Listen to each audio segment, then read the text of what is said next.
Let's fill out a 2024 U.S. Senate map based on the latest polls. Now, Democrats must defend 23 of the 34 Senate seats up for election this November. That includes 8 of the 10 most competitive races, and 3 seats in states that Trump won in both 2016 and 2020. Needless to say, the 2024 Senate map is extremely favorable for the Republican Party. They have a 71% chance of flipping the majority, per Decision Desk HQ's latest forecast, and are favored at minus 350 odds according to Bet Online, which roughly translates to a 78% chance.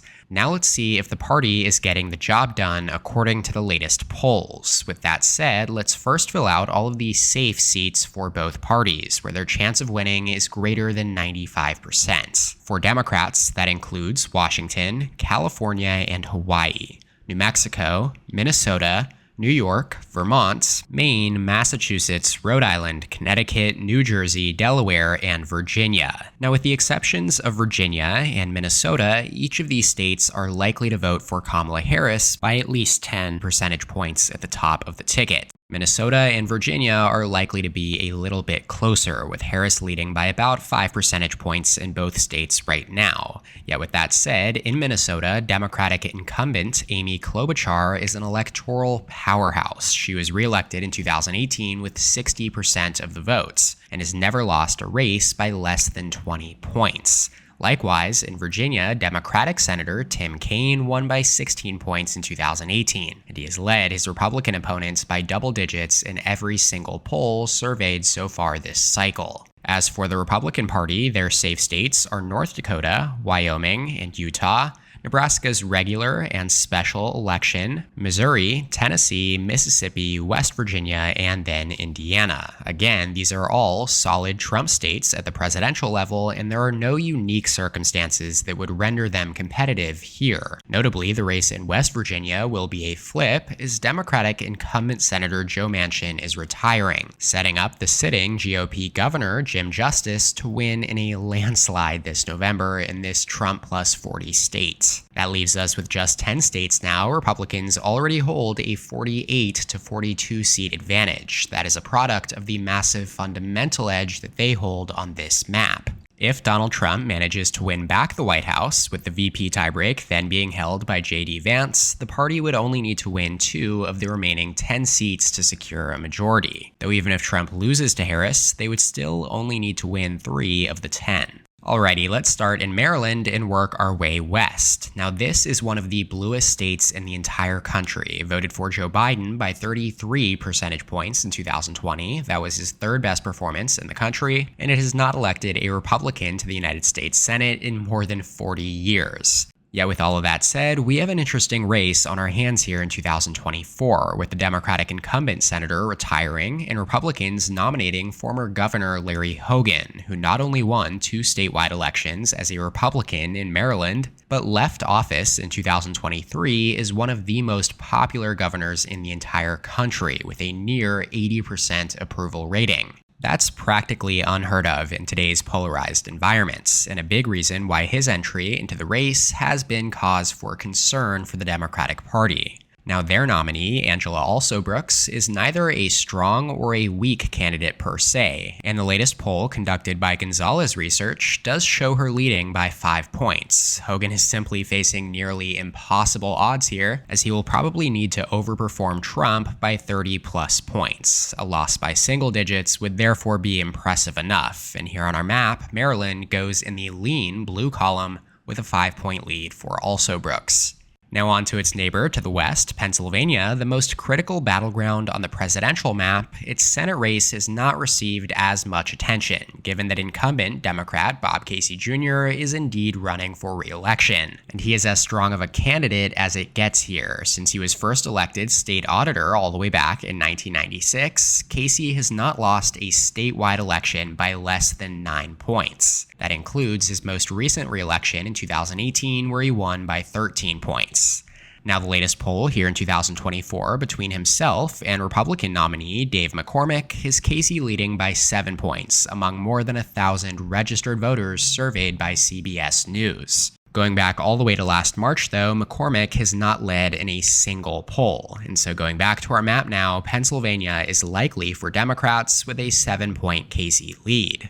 Ohio is next. Incumbent Democrat Sherrod Brown is seeking a fourth term against Republican car dealer Bernie Moreno. Now, Brown has managed to remain in office in this Republican trending state due to his broad appeal across the political spectrum. He won re-election by 8 points in 2018, even as the competitive governor election went to the Republican Mike DeWine by 4 points. That being said, the 2018 midterms were a Democratic wave year without the presidential race on the ballot. Donald Trump carried Ohio by 8 points in 2020 and is on pace to improve that margin this November. That is important because split-ticket voting is at a record low. Since the 2012 election, just one state has elected a presidential and Senate candidate of different parties. And in 2020, just 3 out of the 33 Senate candidates managed to outperform their party's presidential candidate by more than 10 points. And again, Senator Brown might have to do that this fall, though he does get the benefit of facing Moreno, who is widely viewed as Republicans' least electable candidate in the primary, and he has yet to lead in a single poll. This latest one, via The Hill and Emerson College, has Brown up by 2 points among 945 likely voters surveyed earlier this month. Now, all 14 polls surveyed in Ohio this cycle have shown Brown in front, and back on our map, it tilts in favor of Democrats. And as you'll soon see, this is going to be a must-win race for the party to have any shot at retaining a majority this November. Now, before we head over to Michigan and Wisconsin, more than 3 in 4 of you are not subscribed to my channel. Please take this second to hit that subscribe button below this video. It's completely free and it ensures that you don't miss any of my videos leading up to Election Day. Thanks a lot. Alrighty, in Michigan, incumbent Democrat Debbie Stabenow is retiring, setting up the first open race for this seat since 1994, which also happens to be the last time that Republicans won a Senate race in Michigan. Now, along with Pennsylvania and Wisconsin, Michigan is part of the core Rust Belt trio that is likely to decide the 2024 presidential race. Decision Desk HQ's latest polling average has Harris leading Trump by less than a point, 0.9% based on 29 polls. Now, the question in the Senate race is to what extent Democratic nominee Congresswoman Alyssa Slotkin will outperform Harris against Republican nominee Mike Rogers, a former congressman himself. Both candidates are viewed as strong recruits for their respective parties, but it's Slotkin who is consistently outrunning Harris in the polls right now, the most recent of which, by CBS News, has Slotkin up by 7 points. That is an identical margin to Bob Casey in Pennsylvania, among more than 1,000 registered voters. Slotkin is at 48%, Rogers 41% in this poll. Again, if we scroll down here, you see nothing but blue, as Slotkin has led in every single poll. Back on our map, Michigan joins Pennsylvania as likely blue.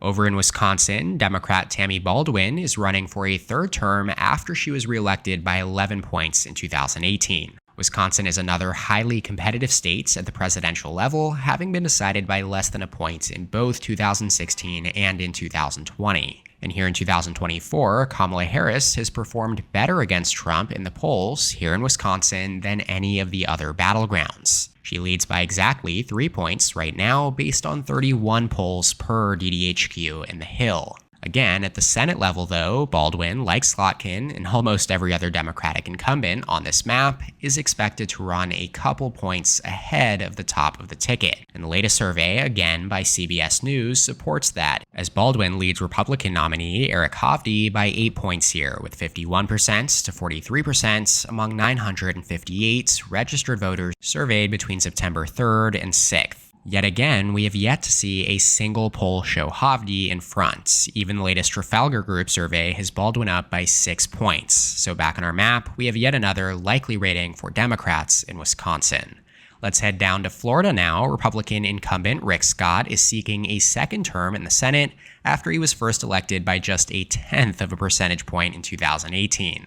Now, this 2024 race is going to be much less competitive as Florida has lurched hard to the right over the last couple election cycles, and the latest poll via The Hill and Emerson College again shows Scott leading by just a single percentage point over his Democratic opponent, former Congresswoman Debbie Mucarsel-Powell, among 815 likely voters. Now, that means that Florida is only a tilt Republican state here on our map, though I would bet that Scott wins this race by a wider margin than this. As remember, just 2 years ago, Governor Ron DeSantis and Senator Marco Rubio were both re-elected in landslides by more than 15 points each. Back on our map and over in Texas, incumbent Senator Ted Cruz is running for a third term after coming less than 3 percentage points from losing to Democrat Beto O'Rourke in the 2018 midterms. That was the closest Senate contest in Texas since 1978, but Cruz should have less of a problem this November, thanks in part to the fact that Trump should carry Texas here at the top of the ballot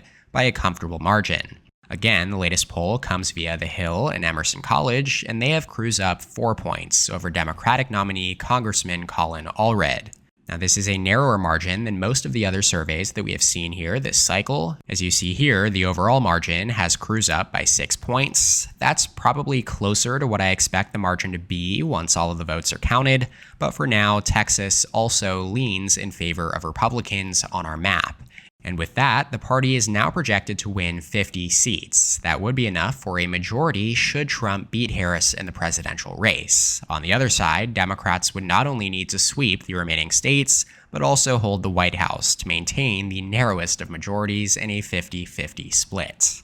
Let's go to Arizona now, another key battleground at both the presidential and Senate level. Incumbent independent Senator Kyrsten Sinema is not running for re-election, and so we have a two-way race between Democratic Congressman Ruben Gallego and 2022 Republican nominee for governor Kari Lake. Now, throughout the latter half of the 1900s and throughout the 2000s, Arizona was a Republican stronghold, but Democrats have now won 5 straight major statewide races here, including the last 3 U.S. Senate races. Now, the latest poll here in 2024 surveying the race between Gallego and Lake comes via Trafalgar Group, a Republican-aligned pollster, yet this survey shows Gallego leading Lake by 4 percentage points here, 47% to 43% among over 1,000 likely voters, surveyed between September 11th and 12th, so after the presidential debates. On that note, comparing this outcome to the presidential version of this same survey, Trump leads Harris by a point, so Gallego is outrunning Harris by 5 points, like he has all cycle long.